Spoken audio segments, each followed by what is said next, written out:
Son las 8:11. Queremos saludar a esta hora de la mañana al presidente de Revolución Democrática e integrante de la Comisión de Salud del Senado, Juan Ignacio Latorre. Repetimos, presidente de Revolución Democrática e integrante de la Comisión de Salud del Senado, porque esos son los dos pilares en torno a los cuales queremos hacer esta entrevista. Senador, muy buenos días. Gracias por poder conversar esta mañana. Hola Patricio, buenos días. Gracias por el contacto también. Sí, bueno, quería partir por algo. Es difícil ya 48 horas después no incurrir en algunas obviedades ya sobre el episodio de la presidenta del PPD. Pero sobre esto sí preguntarle una dificultad que uno advierte en el gobierno aún en sus mejores momentos para sostener la agenda. O sea, parecía ser que estos eran días para reivindicar el avance del sueldo mínimo, la aprobación del royalty minero, las leyes que se han promovido desde el Ministerio de la Mujer, y sin embargo estamos hablando de las declaraciones de la presidenta del PPD. ¿Qué decir sobre eso que tiene que ver más bien con el trasfondo, más allá de lo episódico? Sí, la verdad es que esa fue por lo menos mi primera reacción el día domingo en la mañana cuando vi la entrevista y un poco los comentarios eh, con distintos personeros del gobierno, es que efectivamente esto nos iba a tener un par de días hablando de esta entrevista en vez de cómo comunicar y subirle el volumen, ¿no? a las buenas noticias de los avances programáticos del gobierno.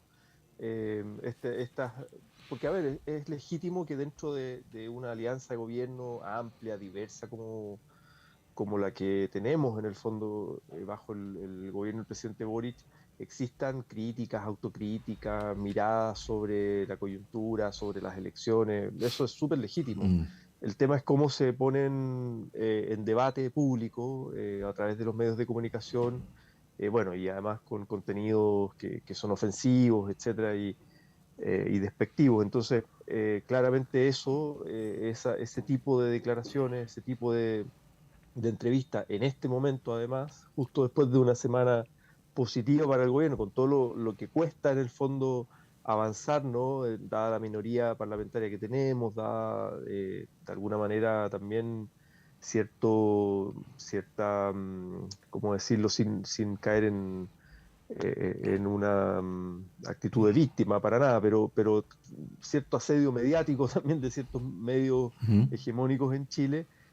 Claro, estamos en esto. Entonces, yo creo que, bueno, por eso era importante tratar de dar vuelta rápido la página. Ayer fue un momento también de reflexión ahí en el comité político, entre los partidos, etcétera. La misma Natalia, bueno, pide disculpas y tratar de dejarlo atrás en el fondo y que el tema de nuestra atención y nuestra energía, los temas sean otros en el fondo, sean temas que además yo creo que le importan más a la ciudadanía, más que estas peleas por la prensa desde las dirigencias políticas. Sí. ¿Cómo se gestiona, senador, la relación con un partido que permanentemente muestra desafección no solamente con el gobierno, sino con la coalición, que primero va en dos listas, o a lo mejor no es lo primero, pero que va en dos listas? Le va súper mal. Un medio hablaba de que el domingo de la semana pasada iba a ser la noche de los cuchillos largos, pero parece que no hubo tal cosa, que ahora trae estas otras declaraciones. ¿Cómo desde Revolución Democrática piensa usted que se debe gestionar una relación que no es por lo que yo opine, sino por el peso de los hechos? Parece ser de suyo una relación conflictiva, ¿no? Al menos disruptiva. Sí, es que yo distinguiría Ujú, planos. ujú. Una cosa es la gente, en este caso del PPD, que está trabajando en el gobierno, partiendo por la ministra del Interior, el canciller, los subsecretarios, no sé, pienso en Eduardo Vergara, con quienes tenemos una muy buena relación de trabajo y creemos son personas que están comprometidas con el liderazgo del presidente Boric, con el programa de gobierno. Podrán haber discusiones internas respecto de los momentos, la intensidad de los cambios, bueno, eso es legítimo, pero son personas que creemos están comprometidas eh, sacando adelante el programa de gobierno, lo mismo con personas a nivel regional que tal vez son menos conocidas y están trabajando en el gobierno.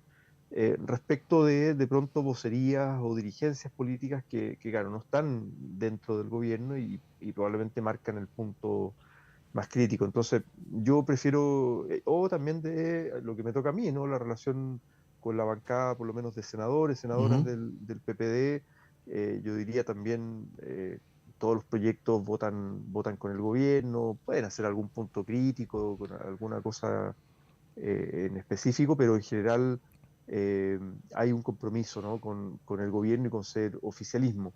Eh, pero claro, de pronto las dirigencias políticas o los partidos tienen ahí sus dinámicas internas o otras voces, otros dirigentes, ¿no? A propósito, por ejemplo, esto de la lista, de las dos listas, eh, fue público, ¿no? Que uno de los dirigentes que más incidió en esa decisión públicamente, ¿no? Fue Ricardo Lago, el expresidente Ricardo Sí. Lagos, digamos, ¿no? No fue el único, pero entonces, claro, hay dinámicas al interior de los partidos, hay líderes al interior de los partidos que probablemente tienen determinada opinión y van generando corrientes, ¿no?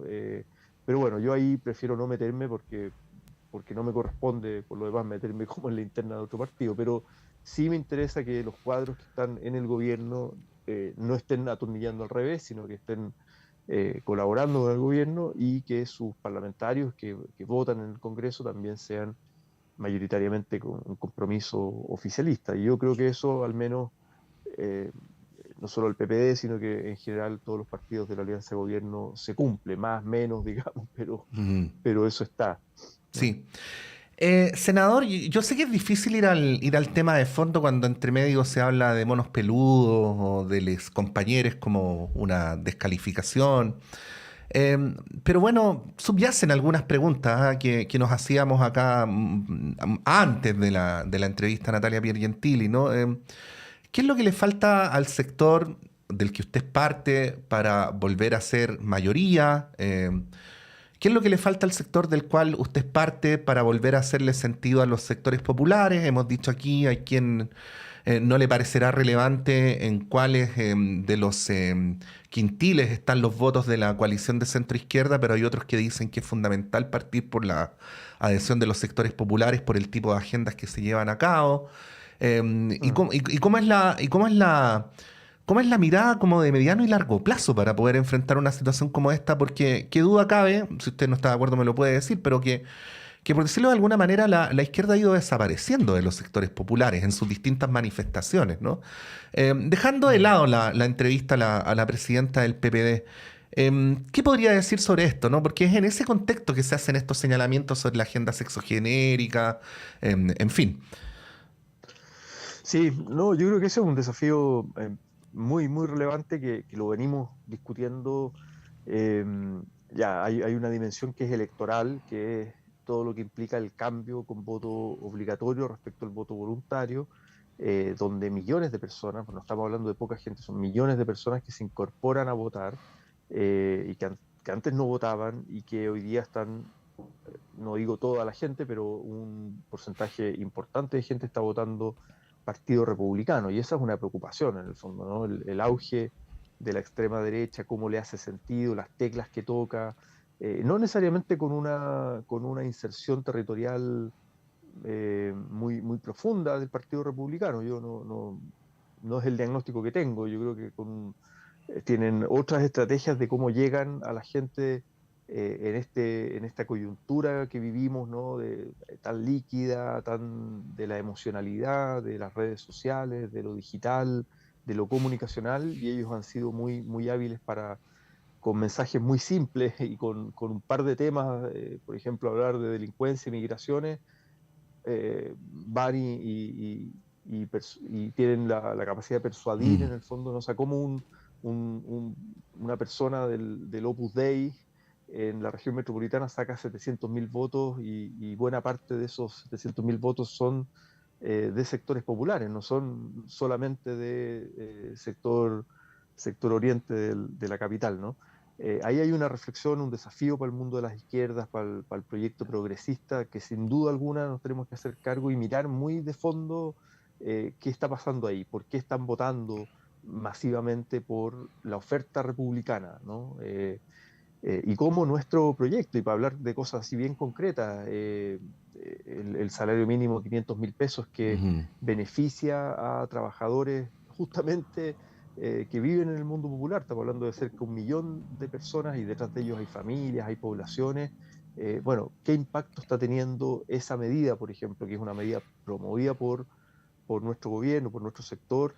eh, Está teniendo en el mundo popular para en términos, bueno, no más allá de lo electoral, pero en Ujú. términos de afinidad, de acercamiento, ¿no? O eh, los avances en copago cero. 15 millones de personas, 15 millones de personas, el 81% de la población en Chile estamos en FONASA. Yo estoy en FONASA hace Sí. muchos años, S- mucho antes de Senador, ser parlamentario. y por Ujú. qué todo eso que usted escribe, recordar que estamos conversando con el senador Juan Ignacio Latorre, no llega a la subjetividad electoral de los votantes de los sectores populares? Bueno, esa es una Parecería buena poco pregunta. razonable que con todo lo que usted escribe no se tradujese eso en votos, ¿no? Sí, o sea, yo creo que ahí tenemos un desafío, ahí tenemos que hacer una autocrítica, insisto, con altura de mira y profundidad, no con las categorías de la entrevista de Natalia, digamos, pero sí tenemos que mirar qué está pasando ahí. Uno, por qué están votando republicanos y por qué no están votando mundo progresista, eso es de la clave electoral. Y por otro lado, bueno, también la manera de llegar ahí, en términos territoriales y presenciales, y en términos también comunicacionales, digitales, etcétera, ¿no? Ahí ciertamente tenemos un desafío. Eh, Porque claro, no es que, o sea, todo este debate del centro, el centro y la izquierda, ¿no? También el centro se desfondó, por lo menos en las últimas elecciones. Entonces, tampoco es que hay ahí una búsqueda de centro. Y también la derecha tradicional, que también tenía cierto arraigo clientelar en el mundo popular, también lo está perdiendo. Entonces emerge esta nueva fuerza que son los republicanos. Hay algunos que plantean la hipótesis de lo destituyente, ¿no? Que todavía estamos en una clave cultural destituyente y por tanto la gente estaba votando más en contra de que a favor de, y por tanto, y de lo nuevo, ¿no? De lo nuevo y de lo que está como, de lo que viene de afuera. Y los republicanos están encarnando eso, están capitalizando cierto malestar que está en la ciudadanía, así como votaron el 2021 por la lista del pueblo masivamente, hoy día votan republicanos y esos votos se pueden mover de allá para acá sin problema, digamos, ¿no? Eh, Esa es una hipótesis, yo creo que hay que profundizar un poquito más en aquello. Noam Mm. Titelman decía, bueno, el sujeto popular cristiano que antes era católico y hoy día es evangélico y tiene mucho arraigo popular, ¿por qué el mundo evangélico está votando republicano? Y por qué la oferta progresista no le hace sentido a ese mundo? Ujú. Entonces, ¿qué claves están interpretando? ¿No? ¿Es solo seguridad, es solo orden, es solo delincuencia? ¿Hay otras claves? Bueno, ahí creo que tenemos que darle una vuelta más en profundidad. Yo creo que es una pega también para el mundo académico, político, en el fondo, de poder investigar más los datos, ¿no?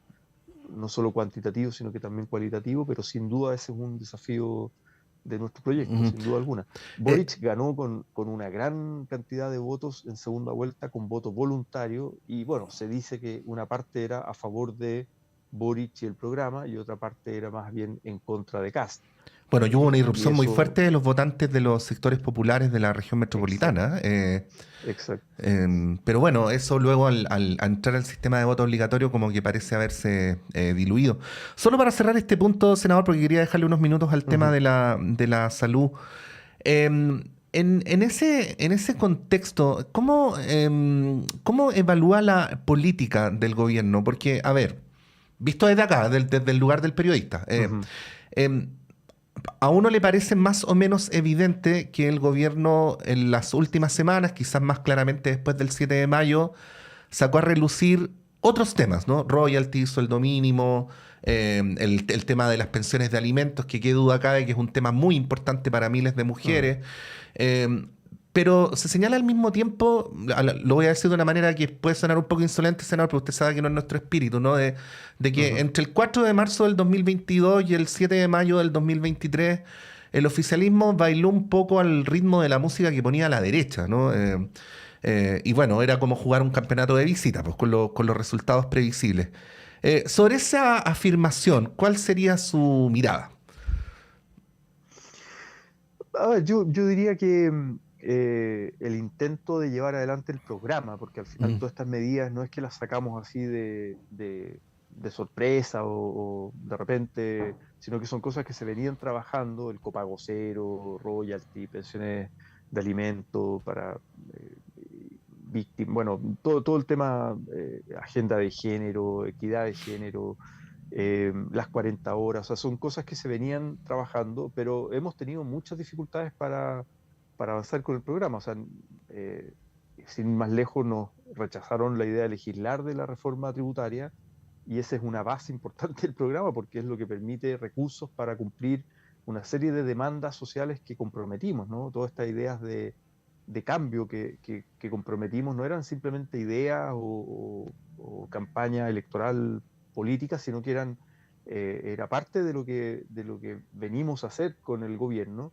Eh, y claro, yo creo que hay una cierta frustración en eso, ¿no? En mucha gente que esperaba cambios tal vez más rápidos, más al inicio, y bueno, no se han podido concretar en buena medida porque, bueno, también somos minoría en el Parlamento y eso implica estar en un permanente diálogo con la oposición para poder avanzar algo, digamos, ¿no? mm, En nuestro programa.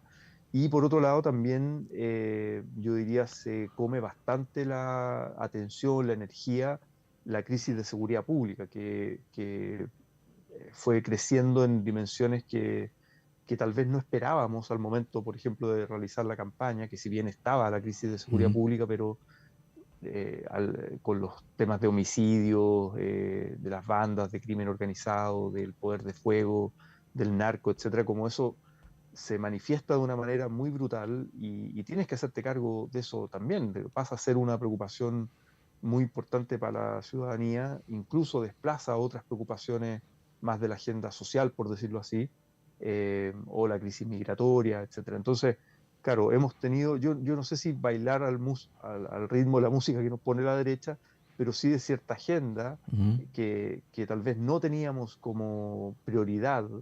Sí teníamos medidas y propuestas, pero no con la prioridad que ha implicado el despliegue del gobierno en esa área. Ujú, Eh, sí.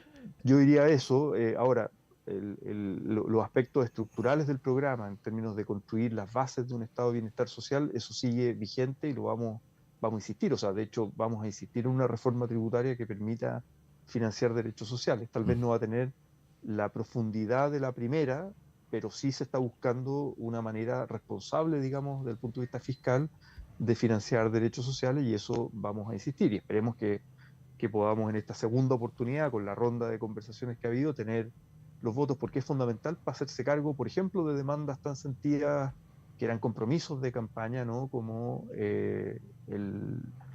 las deudas educativas, ¿no? El CAE y otras agendas en materia de salud, en materia de pensiones, en materia laboral, etcétera. Eso implica tener recursos, ¿no? Y lo del royalty es muy importante, pero es menos del 0,5% del PIB y una parte de eso se va, creo que de buena manera, a fortalecer regiones, comunas en sectores eh, populares también, comunas vulnerables, ¿no? Y por tanto eso lo sacas en el fondo del financiamiento más permanente de los derechos sociales. Sí, estamos conversando con el senador Juan Ignacio Latorre, quien es además integrante de la Comisión de Salud, por eso también queríamos hablar con él sobre ese tema. Para preguntarle directamente, senador, porque usted en cierto momento ha hablado de conflictos de interés. Bueno, en el debate legislativo, ¿cuánto están pesando los conflictos de interés o el poder fáctico de las ISAPRES?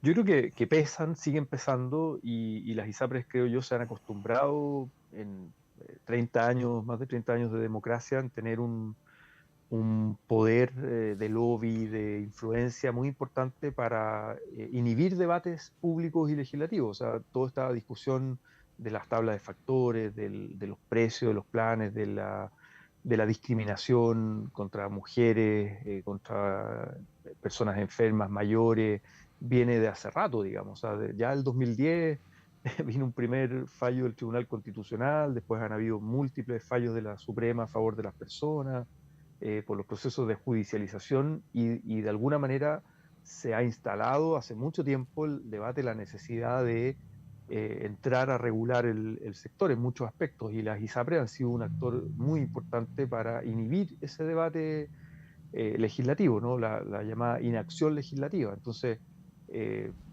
yo creo que claramente, y esto ha trascendido distintos gobiernos, distintos parlamentos, han ejercido un poder para lograr sus objetivos, que es mantener un negocio muy lucrativo, un seguro privado, que a pesar de que va perdiendo afiliados, ¿no?, de manera permanente Ujú. y de manera muy rápida, que han ido migrando a FONASA, o a pesar de que mucha gente ha querido judicializar y dice, pucha, no, perder tiempo, plata en un trámite judicial, pero se queda en ISAPRE, pero con un malestar hacia esa industria abusiva.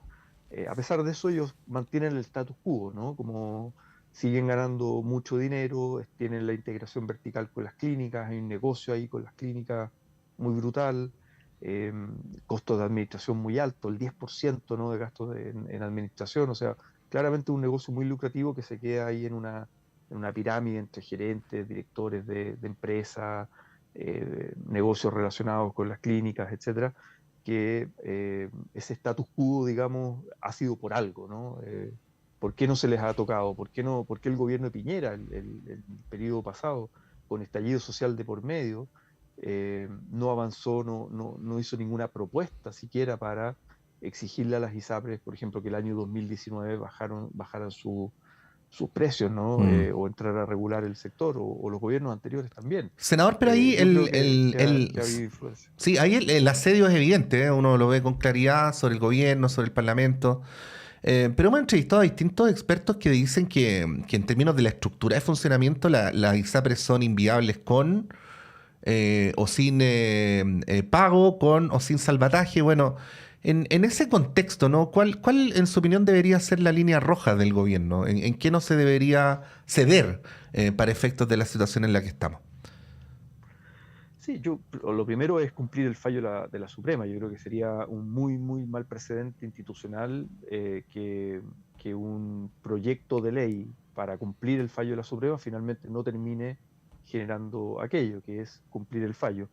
Uno podrá flexibilizar en los plazos, que es lo que les proponemos a la ISAPRES, que ellas levanten un plan de pago en un plazo razonable, pero el fallo se tiene que cumplir, digamos, acá. Y si hay una interpretación distinta, bueno, las ISAPRES serán las responsables de pedir una aclaración a la Suprema, un recurso de aclaración. Yo creo que eso es lo primero.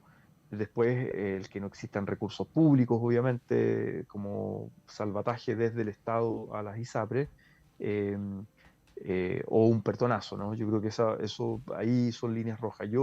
Eh, de hecho, esto lo he dicho varias veces, en nuestro programa de gobierno, incluso en nuestro programa de Apruebo Dignidad en la primera vuelta, antes de entrar a segunda vuelta al diálogo con el mundo de la centroizquierda, ex concertación, nosotros nunca planteamos el fin de las ISAPRES o desear el que quiebren las ISAPRES así ¿no? Eso no está en el programa, no está en nuestro horizonte programático. Lo que sí planteamos, y que creo que es la discusión de fondo, es que Chile transite hacia tener un seguro único universal de salud, como existe en la mayor parte de los países desarrollados de la OECD, y donde los seguros privados regulados, donde creo que hay que regularlos aún más, ¿no?, de la regulación laxa que existe hoy en Chile, puedan ser seguros complementarios para aquellas personas que puedan, ¿no?, que tengan ingresos para tener seguros complementarios por sobre, como de segundo piso, por sobre la cotización a la seguridad social, ¿no? O sea, Mm.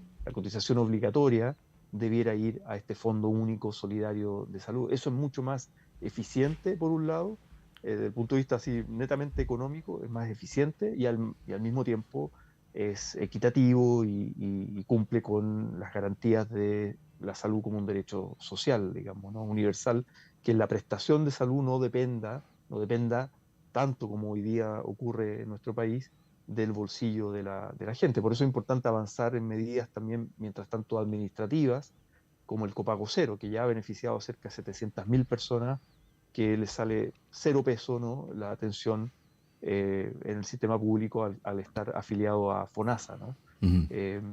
Ese tipo de medidas o la universalización de la atención primaria de salud creo que también es algo que se puede hacer por vía administrativa durante este gobierno, y lo otro ya es más legislativo, que tiene que ver con el fondo único o seguro único de salud. Entonces ahí yo coincido con ese análisis en que las ISAPRES, más allá del fallo de la Suprema, el negocio es estructuralmente, el modelo de negocio es estructuralmente inviable, y además para la realidad chilena, digamos. No nos sirve, Ujú. no nos sirven las ISAPRES desde el punto de vista de lo que Chile debería tener como sistema de salud público, ¿no?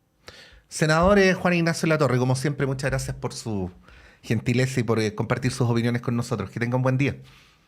No, muchas gracias a ustedes, Patricio. Buen día, que estén bien. Chao, chao. Ahí estaba